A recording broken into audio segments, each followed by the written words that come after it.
Assalamualaikum warahmatullahi wabarakatuh. Nama saya Maryam Hamidul Qur'ani dari kelas 9 Usman bin Affan. Saya akan menjelaskan tentang beberapa gangguan pada organ reproduksi wanita. Yang pertama ada vulvitis. Vulvitis adalah peradangan atau infeksi pada vulva, yaitu organ intim wanita bagian luar. Gejala yang timbul jika seseorang menderita vulvitis yaitu vulva dan vagina terasa gatal, nyeri, dan perih, keputihan yang tidak normal, terdapat lapuhan atau benjolan kecil berisi cairan di vulva, serta nyeri saat buang air kecil. Vulvitis bisa ditangani oleh obat-obatan seperti antibiotik dan anti jamur yang sudah diberikan resep oleh dokter. Vulvitis bisa dicegah dengan cara menghindari penggunaan sabun pembersih khusus untuk daerah vagina secara rutin dan menghindari penggunaan pewangi atau pembalut yang mengandung parfum. Pola hidup sehat agar tidak terkena vulvitis yaitu bisa dengan cara mengonsumsi makanan yang bergizi dan menjaga kebersihan area kewanitaan. Yang kedua ada HIV dan AIDS. HIV adalah virus yang menyerang sistem kekebalan tubuh yang selanjutnya melemahkan kemampuan tubuh untuk melawan infeksi dan penyakit.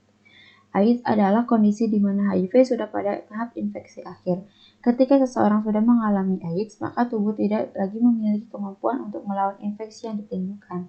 Pada tahap pertama, penderita HIV akan merasakan gejala flu, diare, dan demam.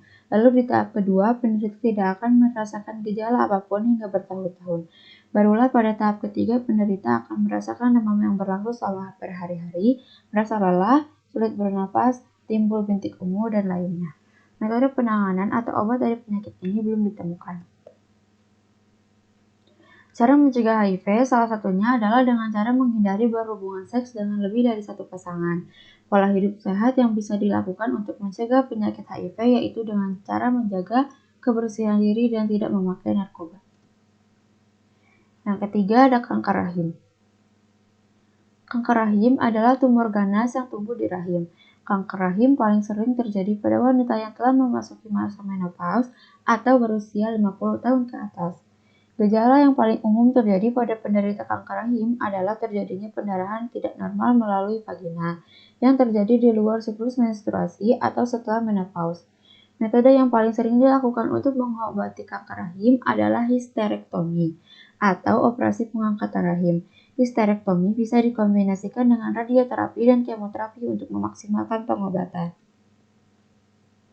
Cara menjaga penyakit ini adalah dengan cara mengontrol kadar gula darah, menjaga berat badan ideal, serta menggunakan pil KB kombinasi bukan hanya estrogen.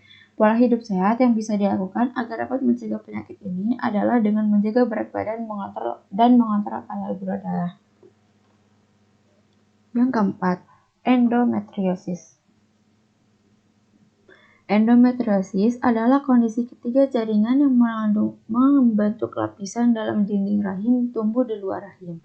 Gejala yang dirasakan penderita endometriosis adalah nyeri di perut bagian bawah dan panggul, volume darah yang berlebihan saat menstruasi, dan sakit saat buang air besar atau buang air kecil.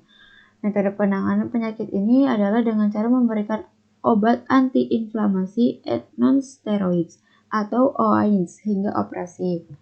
Cara mencegah penyakit ini adalah dengan cara memperhatikan asupan makan, berolahraga, serta menghindari stres. Pola hidup sehat yang bisa dilakukan untuk menghindari penyakit ini adalah dengan berolahraga. Yang kelima, rahim turun. Rahim turun atau prolaps uteri adalah kondisi ketika rahim turun hingga menonjol keluar vagina. Gejala yang dialami oleh penderita yaitu antara lain sembelit, rasa tidak nyaman saat berjalan, nyeri saat berhubungan seksual, rasa penuh dan tertarik di panggul, nyeri di panggul, perut, dan punggung bagian bawah, darah, cairan atau jaringan rahim keluar dari vagina, gangguan buang air kecil, serta infeksi kandung kemih yang berulang. Penanganan penyakit ini bisa dilakukan dengan cara terapi sendiri, seperti menurunkan berat badan, mengatasi sembelit, serta melakukan senam Kegel untuk menguatkan otot panggul. Penyakit ini bisa dicegah dengan cara berolahraga secara teratur dan mempertahankan berat badan ideal.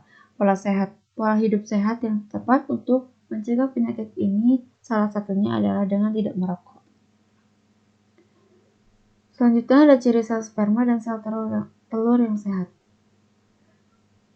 Ciri sel sperma yang sehat. Yang pertama ada volume cairan sperma yang cukup kental, lalu berwarna putih keabuan, tidak berbau amis, mengandung sel sperma yang cukup. 1 mili setidaknya cairan sperma mengandung 20 juta sel sperma yang berbentuk normal dan bergerak cepat. pH sperma normal yaitu 7,2 sampai 7,8 yang bersifat basa, dapat mencair di waktu tertentu. Ciri sel telur yang sehat yaitu siklus haid lancar, tidak seberapa sakit saat haid datang, pola hidupnya sehat, bisa mengelola stres yang baik, dan berat tubuh ideal. Sekian segitu saja dari saya. Wassalamualaikum warahmatullahi wabarakatuh.